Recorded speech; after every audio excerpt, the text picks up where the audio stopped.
below the edges of the ribs and things like this. You just have to be very careful. Some people have like a swollen liver, like on the right side. If you're doing this, and for one thing, if there's any discomfort from the patient, then that's a sign not to do it. But also, if you can actually feel like something solid, like the hard edge of something, below the ribs, then you might be working over like a large liver or something like that. Also, the midline over here, I really don't recommend putting pressure. I actually go lateral because the stomach is around here. You don't want to be messing with that either. But I just use the pads of my fingers and kind of press directly below the ribs,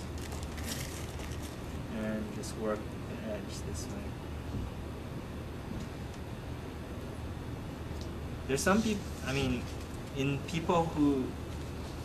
there's some people who benefit if it feels really soft here, sometimes you can really almost work the diaphragm, by kind of almost like scooping under the rib cage this way. But again, you have to be very careful about if you do feel anything like in the way, then you don't want to be being too aggressive.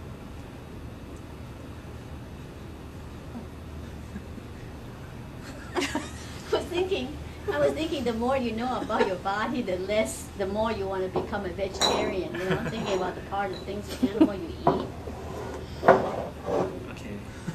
She's hungry while watching this. Like barbecue rib, I'm an omnivore. I also eat vegetables. Okay. After that, I just move into being more like free form, where you just kind of search the abdomen, just like when you're working on the thighs or something.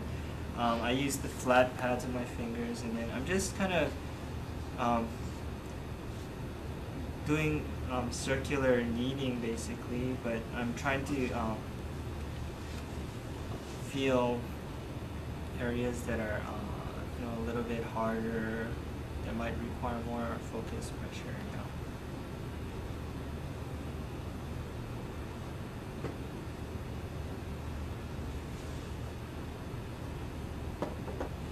Always use your other hand to, this other hand, can kind of sense things, like especially if the patient feels tense, if they react to what your working hand is doing. But it's also, you can think of it as kind of comforting as well. But just try to search around the abdomen or any places you might want to focus on. If you do find something that is a little tight, again, with the abdomen, you want to go in slow and try to go in more at an oblique angle. Okay? So instead of going like this, which is very intrusive, you kind of go in almost flat or at an angle. And what I do is my other hand can kind of help, like by pulling the tissue so that my working hand can like go where it needs to go.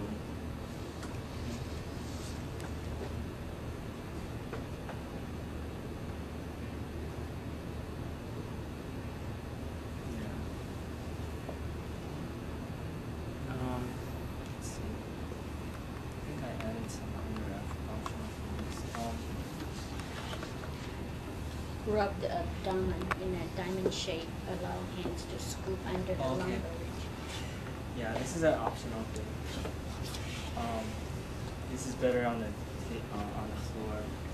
But the same thing where we do the diamond shape, but this time you can kind of this is a good way to traction the low back. You have to be careful yourself, okay, but we just do the same thing this way, but instead of completing the diamond, we try to bring our hands under the low back this way. then you just kind of lift up. Roll back. The Jing flow. But this can be kind of strange. Feels good on this. Forget it. Joy, look at that. Take a picture. That is hard on your back. It's leverage. Yeah, it's. I think most of it is leverage, but this is one of the harder things. Is it one of the tight pulls? Tight stretches? Okay. At the end, you just do vibration around the 4 points around the abdomen. So you can just start off on the right side, and just start off keeping your hands pretty superficial, and then start off with pretty, large motions, and then just gradually get finer and finer. And then I usually put my other hand on top to do the vibration. And then when you release, you're supposed to just like lift off. I mean, that was a little bit rough, but just like you're springing off, but you're not like you're pushing off the person's body, but you're just kind of. Why do you think that is? The magnet. I see his hair come up. Really? Why? What's your theory on that? Leaving all the energy in? Yeah, almost like when you. Yeah, that's a good reason. When you do the needling,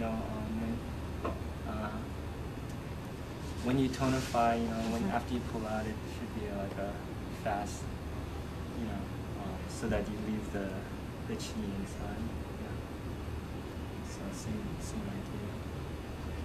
So again, you just start off larger, and then.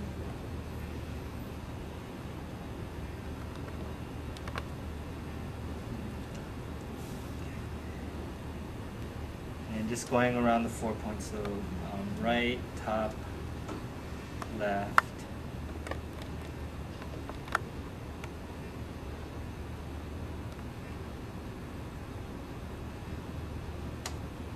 and the most important is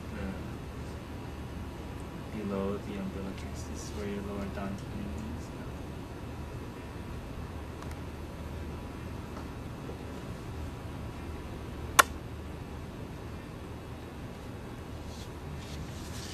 And that's pretty much it. Okay. Best we have.